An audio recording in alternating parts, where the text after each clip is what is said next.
చూడండి ఈ గువ్వని తీసుకొని ఇంటికి వచ్చినాను నేను. వచ్చే కొద్దికి వాళ్ళమ్మ వచ్చి చూడండి దానికోసం ఆహారం తీసుకొని వచ్చింది. చూడండి మీకు కనిపిస్తూ ఉంది కదా ఎంత బాధ అనిపిస్తుందో. దీన్ని ఎక్కడ పెట్టాలో ఏమిటో, ఇది ఎగిరిపోతుంది, మొగ్గుళ్ళు పెడితే కూడా ఎగిరిపోయేడుగా ఉంది. వాళ్ళ అమ్మాయి మా ఆహారం తీసుకొని వచ్చింది. అందుకేనేమో పిల్లలు కూడా బాగా ప్రయోజకులు అయితే వెళ్ళిపోతారు కదా, అదేలాగా ఈ గువ్వలు కూడా ఎగిరిపోతున్నాయి. చూడండి వాళ్ళ అమ్మ ఎట్లా తనకలాడుతూ దానికోసం వచ్చింది. కారు చుట్టూ తిరుగుతూ ఉంది.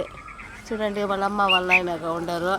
ఇద్దరు రెండు ఆహారం తీసుకొని దీనికోసమా వచ్చినాయి. నేను దిగే కొద్దికి దీనికోసం వచ్చినాయి. ఇదేమో ఎగిరిపోవాలని చూస్తాను. చూడండి ఇది వాళ్ళ అమ్మ వాళ్ళ నాయన.